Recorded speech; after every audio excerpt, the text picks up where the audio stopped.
Ladies and gentlemen, Ron Hitler-Barassi! It was at that very bar when I had my worst trip. It was only last Saturday. I'd come to the grip with Keegan and Troy and a few other skegs, when this weird dude, he comes up to me and he says, "I got some leaf the other day up at Byron, a couple of cones. You want to try 'em?" Now, I know I was pissed and the light's pretty bad, but I looked at this dude, and it was my dad. I was speechless. I stayed, rigid with fright. He said, "Do you know Evan fucked Kylie M Friday night?" His hair was in dreads. His t-shirt said SLAAM. I couldn't believe this was my old man. I'd seen him every day, hanging around with bankers. "TISM play here next Saturday," he said. "They're wankers."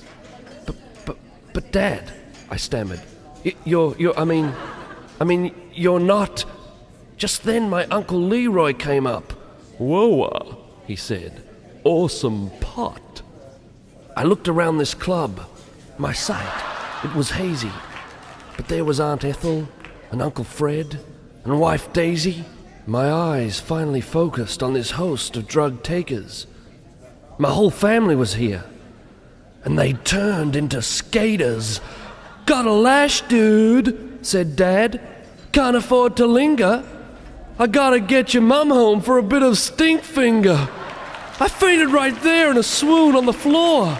Keegan and Troy, they took me out by that very door. It was like watching a movie from end to beginning. It was like forcing Michael to fuck older women. It was all in reverse. It was a horrid contrast. It was like seeing Jennifer put the Coke bottle up Johnny's ass. And I woke up this morning, and it was all normal again.